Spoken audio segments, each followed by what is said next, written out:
Thank you for being here. I'm Dr. Wendy Nickerson, licensed psychologist and the founder of Nickerson Institute of Integrative Health Training. I'm very blessed today to have with me a recent graduate of our Integrative Mental Health Coach Training Program, Gabby Mancha from South Carolina, the United States. Gabby, thank you so much for being here. Thank you so much for having me. It's such a pleasure being here, especially after recently graduating. This is very surreal to me. Well, you were such an amazing participant all throughout the course, all throughout the program and the training, and you did such an excellent job throughout and attended so many of the biweekly meetings, and you brought so much to the table. So I am very happy to have this podcast with you. Gabby, tell me a little bit so that anybody watching, a little bit about your work history. A little bit about my work history. Before I became an integrative mental health coach, I worked in two different kinds of insurance, like auto and home insurance and title insurance. And I worked as an assistant in both of these fields. And I was really good in title insurance, so I switched mostly to title insurance before or after working in auto and home insurance. And so I stuck working with this kind of form of insurance for I want to say almost a decade. And I helped bankers, I helped buyers and lenders with their finance closings, their refinance closings. Mhm. And so that helped me learn about a lot of the insurance background world. And so that required a lot of knowledge because I was working in so many different states. And so it was a lot, and I loved that field. But when I got sick, I could no longer do that kind of work. There was just something missing. The passion was missing. And so that was when I switched to integrative mental health coaching. Wow. So now you're ensuring people's well-being more so than ensuring titles and ensuring other things. So, Yes. and I can imagine how much knowledge and information you had to store in your brain with regards Mhm. to, working in different states and what have you. You mentioned then you got sick. Um, it, can you talk a little bit more about your own personal challenges, mental, physical, or what have you? Yeah, in 2022, I was diagnosed with fibromyalgia. My health had started declining pretty badly. And so I was 28 at the time, so pretty young. And I went to rehab for that because I could no longer walk for more than 5 minutes and without experience like excruciating pain. And so I spent 6 months in rehab and 6 months in physical therapy. I needed to not only learn to re-walk again, but I also had to fix my gait because I was using like a cane. And so that took a lot of energy for me to do. So I couldn't work during that period of time because that was like a full-time job taking care of myself and Yeah. learning to live with this condition. And it stemmed from a lot of trauma at a young age. I experienced a lot of domestic violence, gang violence, physical, mental, and sexual trauma in my adolescence years. So that's where I got fibromyalgia from. And we do know that trauma is very much related to fibromyalgia. But, Gabby, like for you to be able to recover from that, I mean, that speaks to your resilience and your compassion towards your own soul to get through the other side, Mhm. especially if you had to learn to walk again and regain your gait and all of that. That's a lot for a 28-year-old, 29-year-old, or what have you. But most of all, it gave you such incredible experience of Mhm. how it can feel so hopeless. when you're going through that. Um, Definitely. I'm so impressed with all that you've done for yourself and your passion for helping others go through very challenging situations too. I mean, this speaks volumes. I do have to wonder what interested you into getting into integrative mental health coaching as compared to just mental health coaching. Well, a lot of it was a conversation I had with my best friend before she passed. We had taken a random day trip to Lake Michigan, and it was still during my the end of my rehab, and we were like celebrating, like, "Yay, rehab is done!" And we went to the lake, and I remember having a conversation with her of, "Okay, well now I've been transitioning from doing insurance work, and I wanted to do something else after having experienced this. I really wanted to help people." And so I couldn't decide what I wanted to do. I wanted to either be an integrative mental health coach or um, go back to school to do music education, teach music.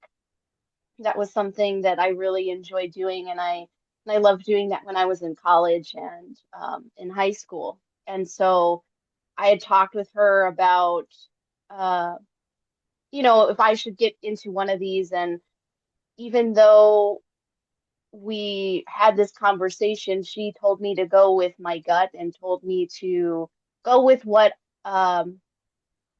associated with me as a person and what would really help other people, especially because herself, she also had fibromyalgia. And so she's like, we could relate on that personal level of like, well, you could help people with similar experiences or struggles with mental health or physical health or any sort of dimension of well-being. and Hmm. and she said that I would be great at that just from my own personal experience. And so about 6 months after I had that conversation with her, she had died by suicide. And so for me, that was like the pinnacle of, okay, I've made my decision. This is what I'm going to do. And I've not turned back. And it was the best decision I've made. Wow. So she gave you a major gift in She in did. giving you that guidance before she passed. And I'm so sorry, Gabby, for the loss of your friend. I mean, on so many levels. Hmm. But I'm happy that she left you with that insight and that knowing that she gave you. That's incredible. Um, so you kind of wanted to change careers, get out of the Hmm. insurance career, and use your personal experiences and and to help others. And Hmm. that makes the best coach. Someone who has been down in the ditch and did the digging, someone who has been there, especially you were working through a lot of mental and physical challenges. Hmm. It not only speaks to your amazing resilience, but it just speaks to the level of your compassion and passion to help others. So I just have so much admiration because that's sort of what I did too in my line of work. Hmm. Used my own experiences to try and make a difference in the world. So kudos to you. Thank you. Gabby, I'm curious as to what aspects of integrated mental health you have found most interesting.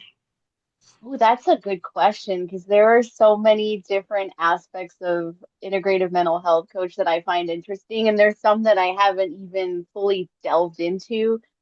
But I like the biopsychosocial model of just that whole person approach.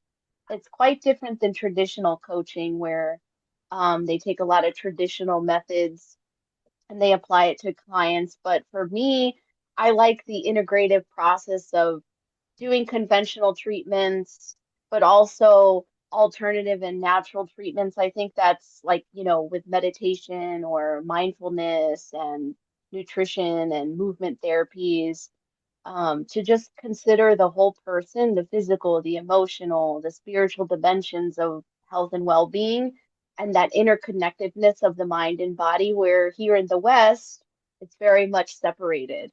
And Hmm. so to me, it's not something that I find separate. I think that they're interconnected, and so having that sort of background helps me a lot with working particularly with the online community, just because I've noticed a lot of separation between the mind and the body, and rebuilding that connection with my clients is very important because I think that's where the root of it is that Yes. disconnection. Yeah, the disconnection or the perception of disconnection. Hmm. Absolutely. And also the connection of one's spirit and one's Hmm. mind and one's body. Yeah. So that is the part that has most interested you. How has that related or has that related to the niche that you have developed for yourself? Yeah, it definitely relates to my niche with highly sensitive people or empaths, because a lot of them sometimes they are not aware of their own sensitive nervous system and the subtleties that they pick up in the environment. Some of them are very unconsciously aware of it, and they're wondering, okay, what is causing me to feel overwhelmed and nervous? And is there something wrong with me? Is there something different about me? Or, they just feel so out of the loop. And they're really missing that major part of that personality trait of really realizing, wow, I'm just more sensitive than other people. And that takes a lot of time, it takes a lot of energy to really interpret what's going on, and reestablishing that connection between the mind, body, and spirit is so important for my clients that are highly sensitive, Hmm. because once they develop that sort of connection with themselves, makes it a lot easier for them to interpret what's really going on. I love how you have explained that concept. They get once they understand all of that about themselves and their higher level of sensitivity. And we know that highly sensitive persons are wired differently now due to the evidence-based research that has been done in the science. Um, Mhm. it helps them once they can identify as a highly sensitive person, it helps them to get a better handle on, okay, what is really going, should I be scared right now, should I not? And I love that you mentioned pick up on subtle nuances Mhm. unconsciously, and automatically they go into fight or flight, Yeah.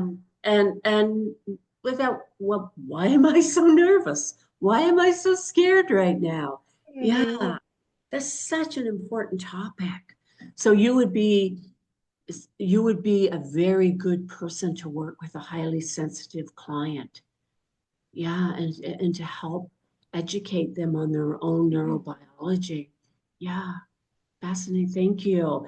So if let me give you a scenario, Gabby. Hmm. Let's suppose that you had an 18-year-old male who came Hmm. to you, and he came to you because he had very low self-confidence.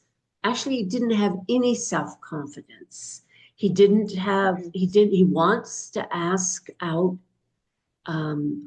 a girl that he really likes, but he doesn't dare to. He has low self esteem and low motivation. It's actually very challenging for him to even do very much during the day. He says he feels afraid most of the time in his nervous system. He just says he feels overwhelmed. Hmm. Where, how would you begin to help this person, Gabby?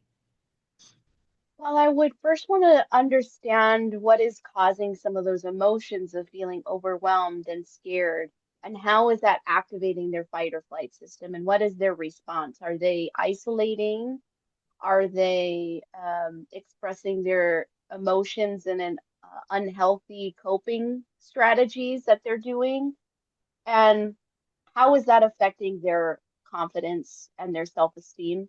Is their self-esteem, the way they think, the way they feel, and the way that they are doing things affecting how they're approaching others?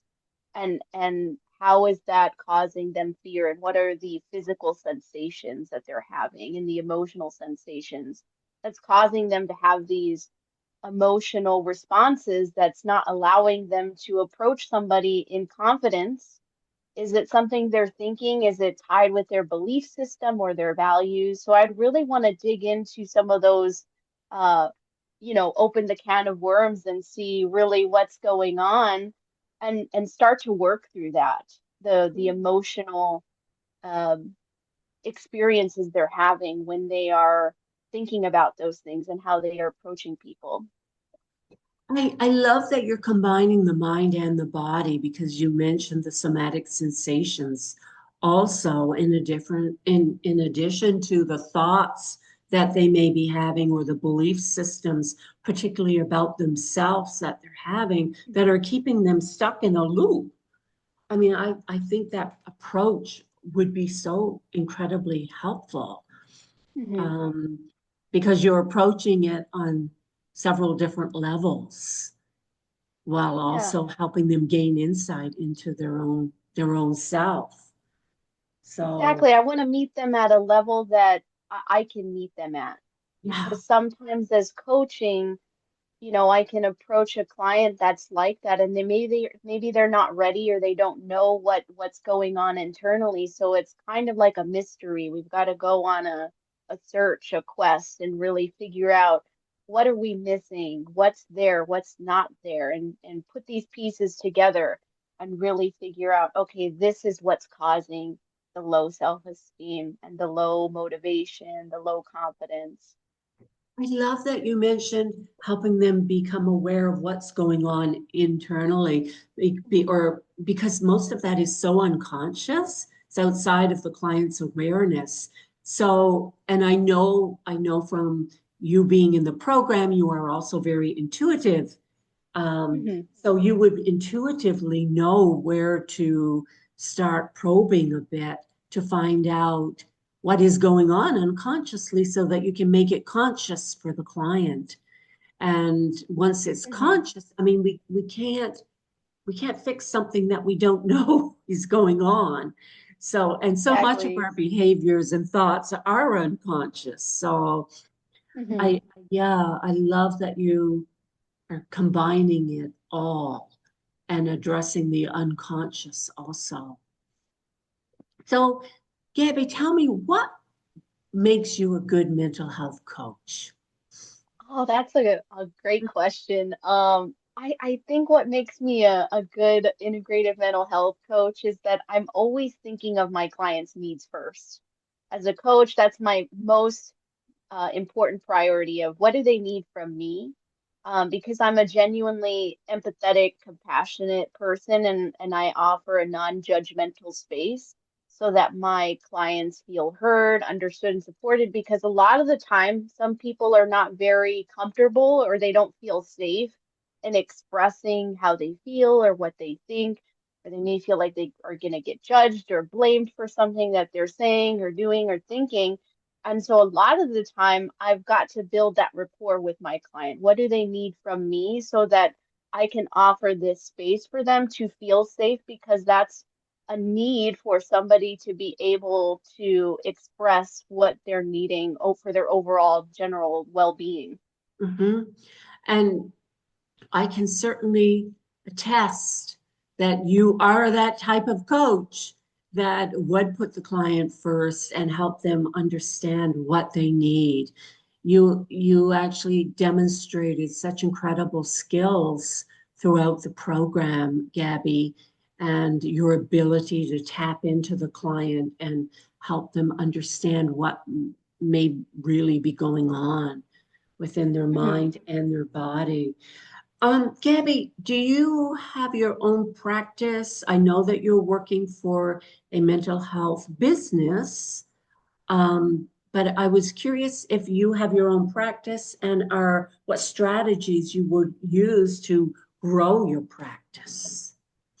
I currently don't have my own practice right now. I'm mostly looking for experience, and so working with Healthy Gamer has really given me that opportunity.